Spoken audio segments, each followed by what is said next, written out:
नमस्कार। आप सबका एक बार फिर से आपके YouTube चैनल समग्र आध्यात्मिक चिंतन पर बहुत बहुत स्वागत है। आज आषाढ़ मास की शुक्ल पक्ष की प्रतिपदा तिथि है। तदनुसार आज गुप्त नवरात्रि का प्रथम दिवस है। वसुदेवसुतं देवं कंस चाणूरमर्दनं देवकी परमानंदम कृष्णं वंदे जगद्गुरु। आइए भगवान कृष्ण को याद करते हुए इस चर्चा को आगे बढ़ाते हैं। बाबा नीम करौली के शरण में रहते हुए अपने आध्यात्मिक ज्ञान का सम्यक वितरण करते हैं। तो आज गुप्त नवरात्रि का प्रथम दिवस है तथा दिनांक 26 जून 2025 है। साल में कुल 4 नवरात्रि होती हैं। 2 नवरात्रि तो प्रकट होती हैं और 2 गुप्त होती हैं। जो प्रकट नवरात्रि होती है उसमें से चैत्र मास वाली नवरात्रि वासंतिक नवरात्रि कहते हैं। वो साल की अपने हिंदू नववर्ष की पहली नवरात्रि होती है। और क्वार मास में जो शुक्ल पक्ष की नवरात्रि होती है 9 दिन की, उसे शारदीय नवरात्र कहते हैं। तो वासंतिक नवरात्र और शारदीय नवरात्र सबको ज्ञात है, ये प्रकट नवरात्रि है। इसी तरह से साल में 2 गुप्त नवरात्रि होती हैं। उसमें से एक आषाढ़ महीने की शुक्ल पक्ष की प्रतिपदा से नवमी तक जो मनाई जाती है वो गुप्त नवरात्रि प्रथम होती है। और दूसरी गुप्त नवरात्रि माघ महीने के शुक्ल पक्ष में प्रतिपदा से 9 दिन तक मनाई जाती है, उसे गुप्त नवरात्रि द्वितीय कह सकते हैं। इस तरह साल में 4 नवरात्रियों का मान है और 3-3 महीने पे आती है। जैसे चैत्र मास में वासंतिक नवरात्रि, तो आषाढ़ मास में एक गुप्त नवरात्रि, फिर क्वार महीने में शारदीय नवरात्रि, फिर माघ महीने में फिर गुप्त नवरात्रि। तो माघ महीने की जो गुप्त नवरात्रि होती है उसी के पंचमी तिथि को बसंत पंचमी मनाई जाती है। अर्थात गुप्त नवरात्रि का समय बड़ा शुभ काल माना जाता है। इसमें साधक लोग देवी जी की, देवी माँ की गुप्त आराधना करते हैं। सर्वे भवन्तु सुखिनः, सर्वे सन्तु निरामया, सर्वे भद्राणि पश्यन्तु माँ कश्चित् दुर्भाग् भवेत्। तो इस तरह से गुप्त नवरात्रि की जो साधना होती है वो गुप्त साधना होती है। इसे साधु लोग करते हैं, तांत्रिक लोग करते हैं, मंत्र सिद्धि करने वाले लोग करते हैं। अर्थात जो गुप्त विद्या से, जो 10 महाविद्या से जुड़े हुए लोग हैं वो इस गुप्त नवरात्रि को करते हैं और अपनी विद्या की साधना करते हैं। इसके नियम तदनुसार बड़े कठोर हैं, इसलिए सबके बस का नहीं है। ये साधु लोगों का काम है।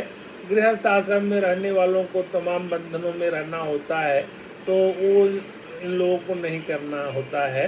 वैसे गृहस्थ में भी अच्छे साधक होते हैं। तो इस गुप्त नवरात्रि की साधना 10 महाविद्या में से किसी महाविद्या में पारंगत होने के लिए करते हैं। आइए देवी माँ को भी याद कर लेते हैं। सर्वाबाधार विनिर्मुक्तो धन धान्य सुतान्वित, सर्वाबाधा विनिर्मुक्तो धन धान्य सुतान्वित। तो माता जी सारे बाधाओं को दूर करती हैं और सबको अपने शरण में रखती हैं। इसलिए माता जी के शरण में रहना ही श्रेयस्कर है। अब इस चर्चा के बाद आते देखते हैं कि हम अपनी साधना के जब चरम पे पहुंचते हैं तो भी हम मानवता की रक्षा की ही बात करते हैं। साधक तो जो सिद्ध हो जाता है वो मानवतावादी ही होता है। साधक कभी अपने स्वार्थ के लिए तंत्र विद्या का या अपने धनार्जन के लिए इस गुप्त विद्याओं का कोई उपयोग नहीं करता है। जिसने भी इन विद्याओं का अपने स्वार्थ के लिए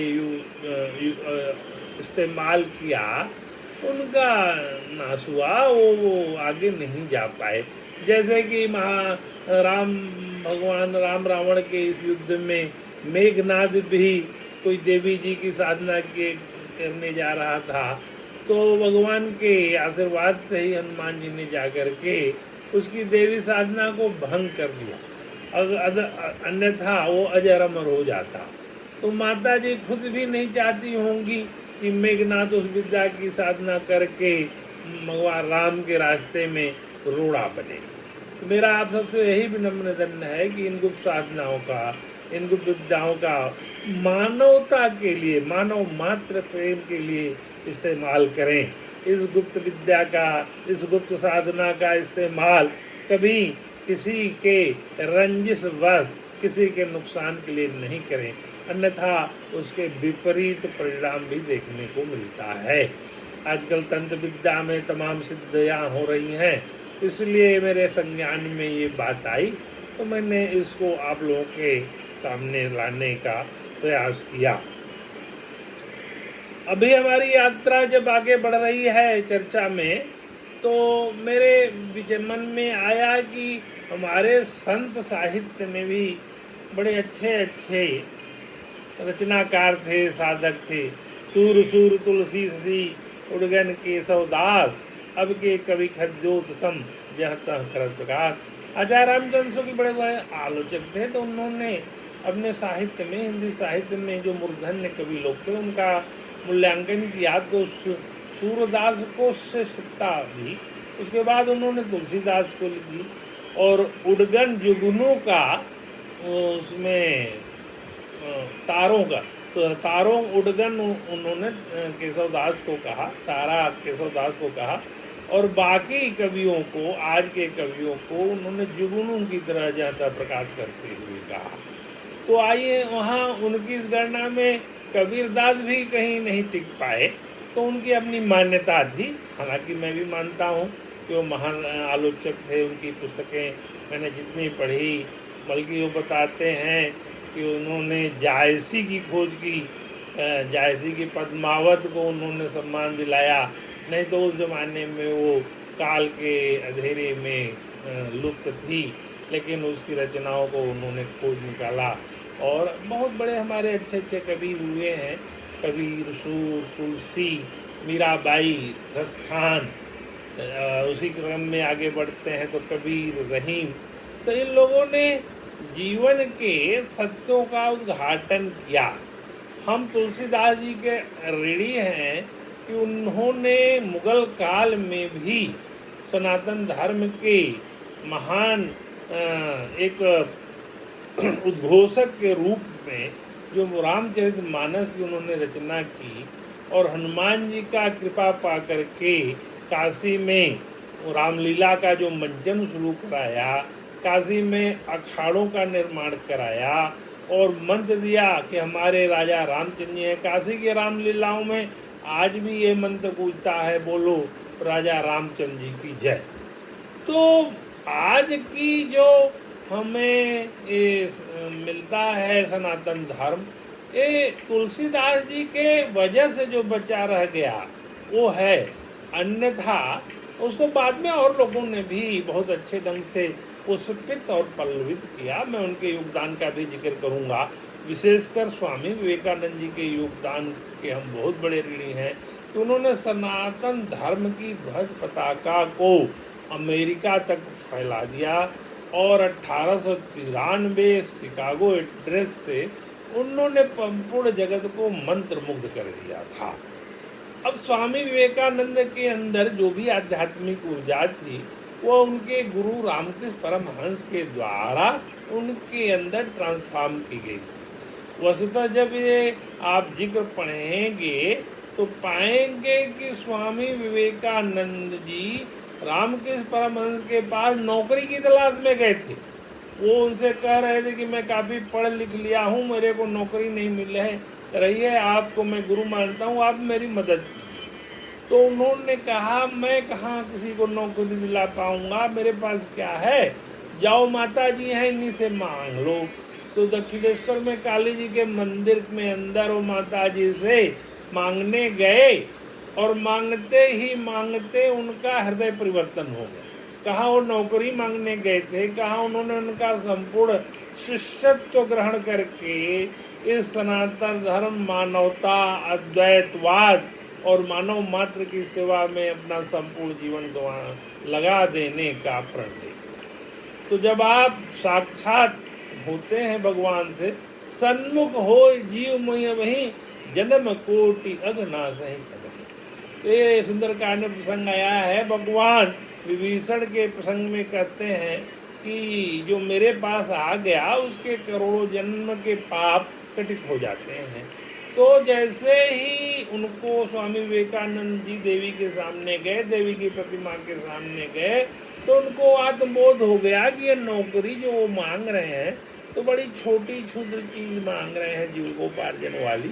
उनको तो कोई बड़ा काम करने का एक आदेश मिला जिसको उन्होंने बाद में किया। आज जो संपूर्ण अध्यात्म अद्वैतवाद की बातें होती हैं, जो अध्यात्म के दर्शन की बातें होती हैं, सब लोग वही कह रहे हैं, एकं सत विप्रा बहुधा वदंती। जो स्वामी विवेकानंद ने 1893 से 1902 तक कहा 10 सालों में, उसी का रिपीटेशन सारे लोग घूम फिर के कह रहे हैं। वही समस्याएं हैं, वही धर्म के भेदभाव हैं, वही आपस में एक दूसरे के प्रति बैर की भावना है, आपस में एक दूसरे को नीचा दिखाने की प्रवृत्ति है। सर्वधर्म समभाव का संपूर्ण ढंग से अभी भी पालन नहीं हो रहा है। हमें हमारा धर्म अच्छा है, दूसरे का धर्म खराब है, इसी पे सब लोग लगे हुए हैं। तो सनातन क्या है? जिसका न कोई आदि है, जो हमेशा से रहेगा, इसको कोई मिटा नहीं सकता है। तो हम लोग सनातन धर्म के एक छोटे से सेवक हैं।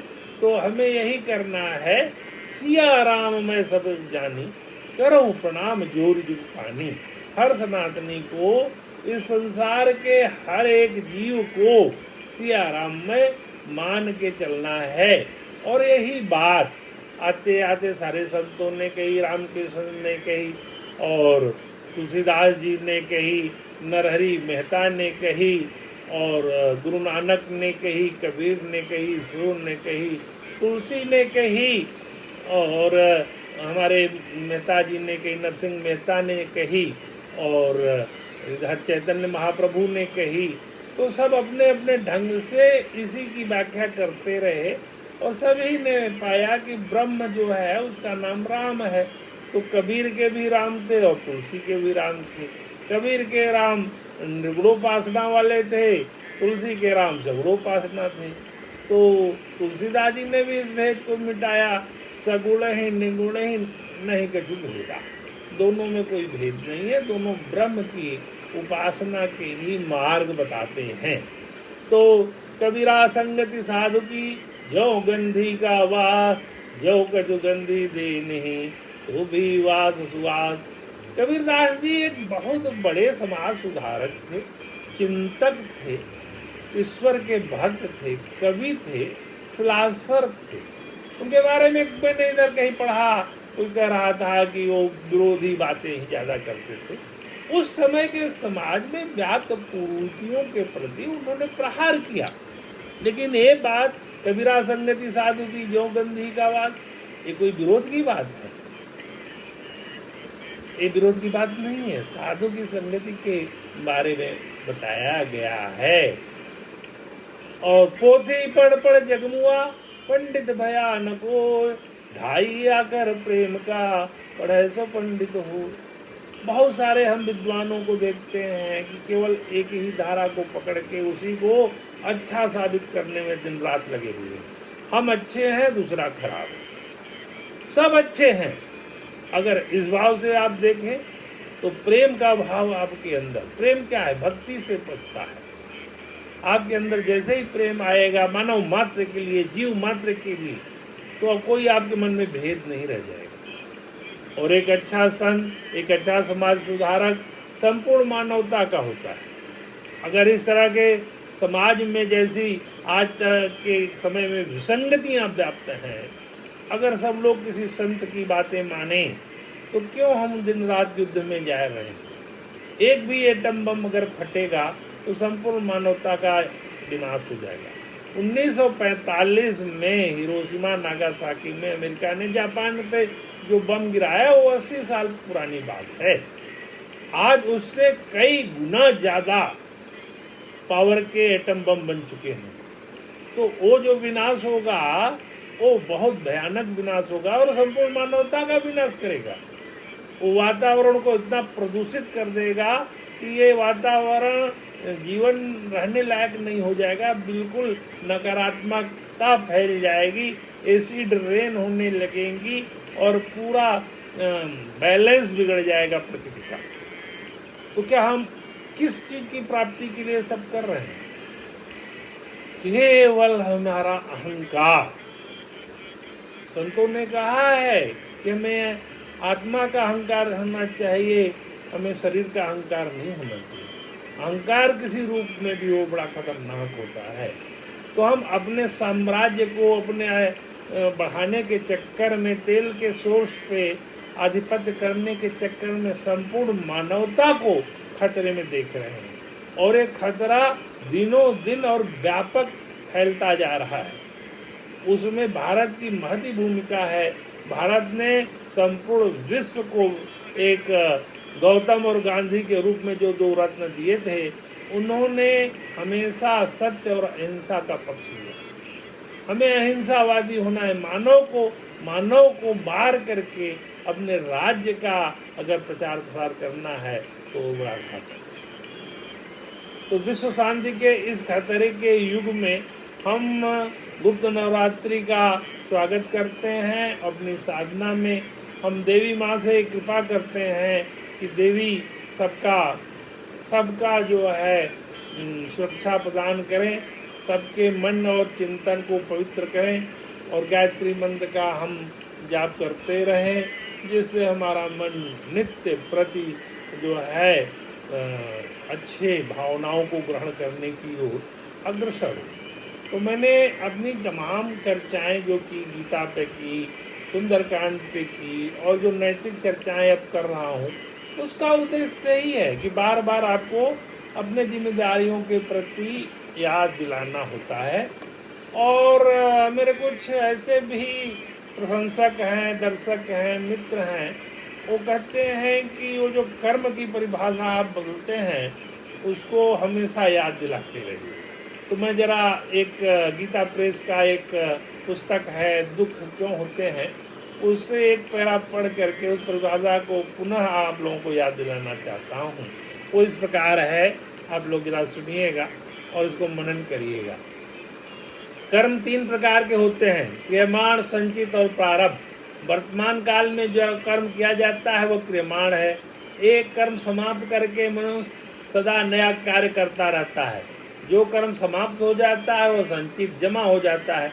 जैसे किसान खेती करके अन्न पैदा करता है, जब वह खेत जोतता होता है तब वह उसका क्रियमाण कर्म होता है। खेत से जो अन्न पैदा होता है उसको वो अपने घर में करके रखता है, यह संग्रह ही संचित है। यानी किसान जो खेती कर रहा है वो क्रियमाण है, जो अन्न उत्पादन हुआ और जो अन्न घर में आया वो संचित है। तो संग्रह, उस संचित अन्न में से कुछ अन्न अलग करके दैनिक खर्च के लिए काम में लाता है। खर्च के लिए अलग किया हुआ जो अन्न है वही उपभोग में आने के कारण प्रारब्ध भाग्य या तकदीर के नाम से धारण करता है। तो उसने जो घर में अन्न रखा हुआ है जो कि उसके बाद में इस्तेमाल में आएगा, वही उसका प्रारब्ध कर्म मान सकते हैं। जिसने अच्छा अन्न पैदा करके जमा कर रखा है वो अच्छा खाता है, जो खराब अन्न जमा किए होता है वो खराब खाता है। इसी प्रकार पूर्व जन्म के संचित कर्म में से कुछ कर्म मनुष्य के उपयोग के लिए प्राप्त होते हैं, जो फल दानों कर्मों से ही प्रारब्ध, दैव, भाग्य या तकदीर करते हैं। उन कर्मों के अनुसार ही हमें इस जन्म में शरीर, धन, आयु तथा सुख दुख आदि प्राप्त होते हैं। हानि लाभ जीवन वर्ण जैसे विद्या यही प्रारब्ध कर्म है, तो मैंने अगली जिन्हें चर्चाओं में बताया था। तो कहते हैं किसान जो खेती करता है वो क्रियमाण है।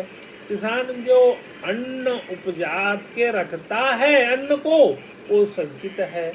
उस संचित में से अच्छे बुरे कर्म दोनों होते हैं जो कि अगले जन्म में हमें मिलते हैं। तो हमारे अच्छे और बुरे कर्म दोनों हमें प्रारब्ध के रूप में मिलते हैं।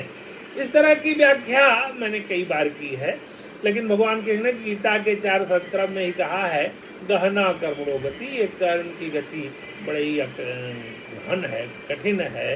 तो कर्म क्या है, अकर्म क्या है, विकर्म क्या है, इसको बार बार गीता से आप समझते रहें तो अच्छा रहेगा। और ये चर्चा हमारी अब सामान्य मुद्दों पर, जनजीवन के मुद्दों पे, आज के माहौल के ऊपर मैं देखता हूँ कि बड़ा जीवन में लोगों के तनाव है वो परिलक्षित हो रहा है और लोग बड़े दुखी हैं, कष्ट में हैं। तो उनको दिन रात मैं यही कहूँगा कि भगवान के प्रति शरणागति रही। उसमें गीता के 18:66 में उन्होंने कहा है, सर्वधर्मान परित्यज्य मामेकं शरणं व्रज, अहं त्वां सर्वोपद्यो मोक्षयिष्यामि मा शुचः। और एक बार पहले भी गीता के 9:22 में उन्होंने इस बात को कहा भी है कि अनन्या हि श्रियन्तो मां ये जना पर्युपासते तेषां नित्याभियुक्तानां योगक्षेमं वहामि। तो गीता के अनुसार गीता के शरण में आ जाना है और अपने जीवन को ईश्वर के आगे शरणागति में रहना है। जैसे कि विभीषण की शरणागति हुई और अर्जुन की भी शरणागति हुई गीता के चैप्टर 11 में, जब जाकर के उन्होंने उनका भगवान का विश्व रूप देखा, तब उनके समझ में आया कि जिनको हम अपना सखा समझ रहे थे, मित्र समझ रहे थे, अपना रिश्तेदार समझ रहे थे, वो तो कोई और आत्मा है। तो उनके विशाल रूप को जब उन्होंने देखा तो उनके सामने वो सरेंडर कर गए। तो जब भगवान के आगे जीव का सरेंडर होता है, जब उसका देहाभिमान दूर होता है, तभी ईश्वरत्व की प्राप्ति होती है। तो देहाभिमान दूर करना पड़ेगा। तो इस देहाभिमान को दूर करने के लिए कृष्ण के शरण में जाएं। कृष्णाय वासुदेवाय हरे परमात्मने प्रणतः क्लेश नाशाय गोविंदाय नमो नमः। आप सबको एक बार फिर से गुप्त नवरात्र की कोटिशः शुभकामनाएं। यह गुप्त रात्रि के 9 दिन अगर सुचिता से, संयम से, पूरे विश्वास से आप माँ देवी की आराधना करेंगे तो आपके जीवन के कष्ट अवश्य नहीं दूर होंगे। नमस्कार, अगली चर्चा में पुनः मिलते हैं।